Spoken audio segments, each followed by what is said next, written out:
One early winter morning at Inditex's headquarters, the parent company of Zara, cold white lights reflected off a large screen in the meeting room. On the screen, numbers that spoke for themselves.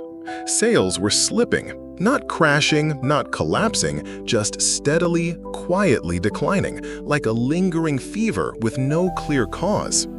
A regional director stood up and suggested cutting back on store staff. Another jumped in, proposing bigger discounts and promotions across the board. The room buzzed with suggestions. Everyone had a solution. Everyone wanted to rescue the brand. Everyone except one man. Amancio Ortega, the founder of Zara, sat silently the entire time. His eyes fixed on the graph, his face unreadable. Then, without a word, he picked up a pen and drew a line through a phrase on the slide. The old strategy. The room fell silent. No one knew what he was planning.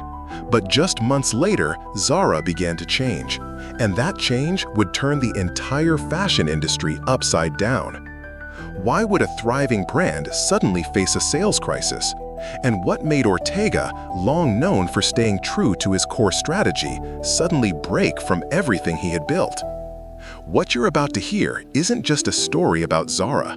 It's about a single decision that can save your entire career, if you're willing to change your strategy at the right time.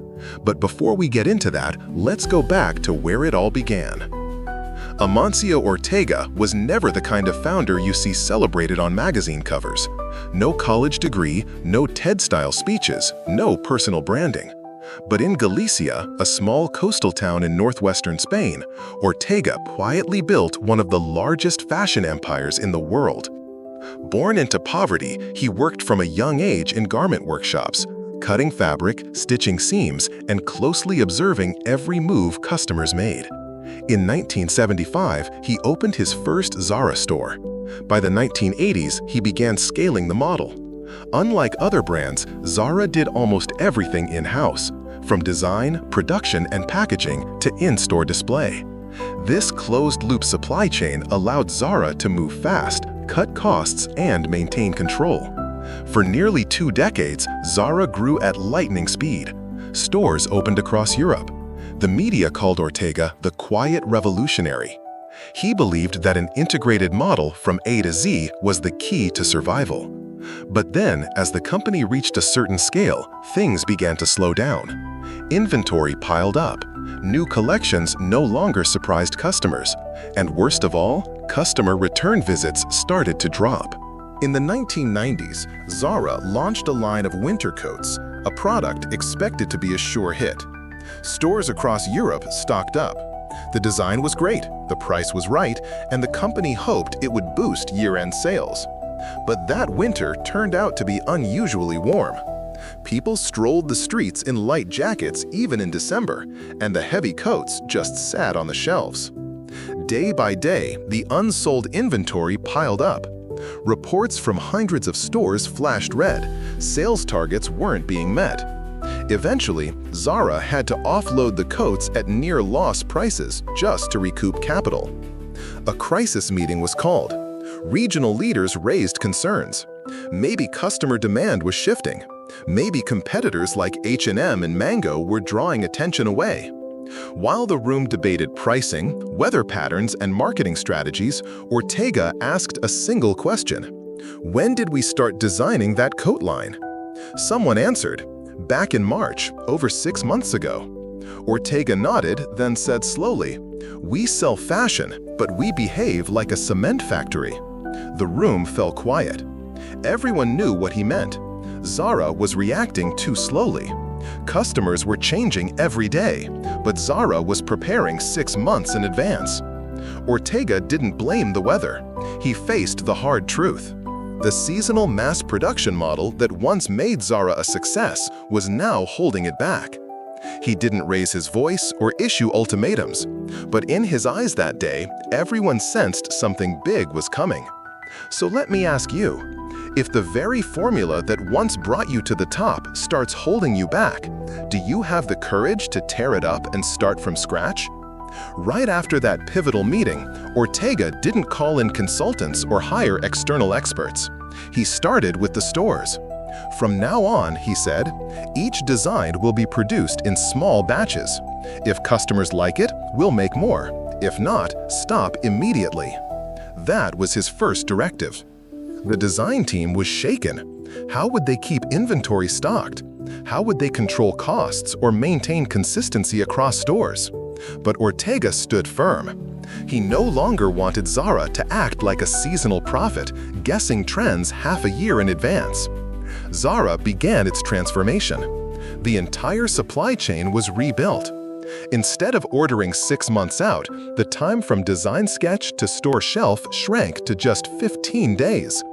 Each week, Zara stores around the world sent not just sales reports, but photos of real customers, stories from fitting rooms, and notes on items customers rejected.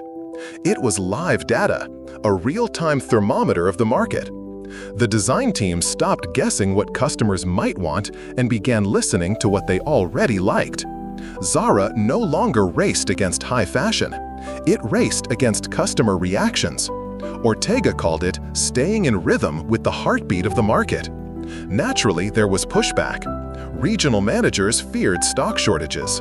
Logistics teams worried about shipping costs. Production teams warned of mistakes under rushed timelines. Even designers were confused. Abandoning the seasonal workflow for one driven by real-time feedback was a big shift. But Ortega believed in one simple truth. We exist because of the customer.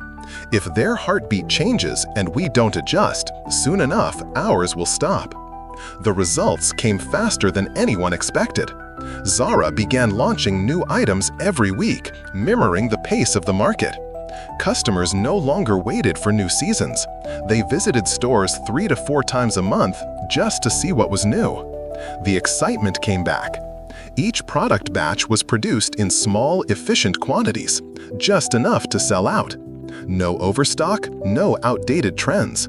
Inventory shrank. Cash flow improved. Profits rose. Sales didn't just recover, they surged, like an engine freshly oiled and ready to fly. From a company on the brink of a model crisis, Zara became the global symbol of fast fashion. So what about you?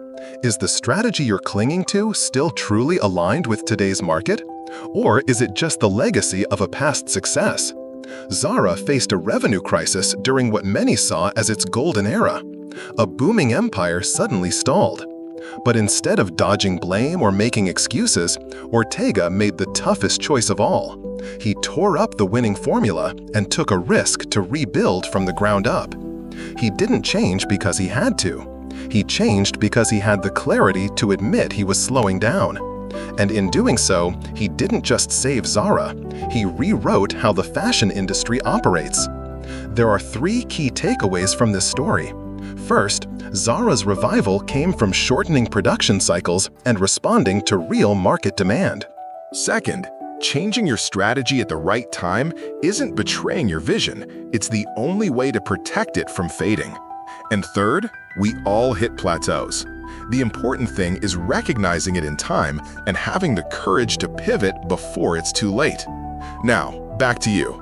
Is the strategy you're using today still working, or is it just a relic of former success? Share the biggest question you're wrestling with in your business right now. Your story might be exactly what someone else needs to hear to make their own breakthrough. And if you want to hear what happened when Starbucks almost went bankrupt, or when Amazon was just called that online bookstore, leave a comment. The next video? That's up to you.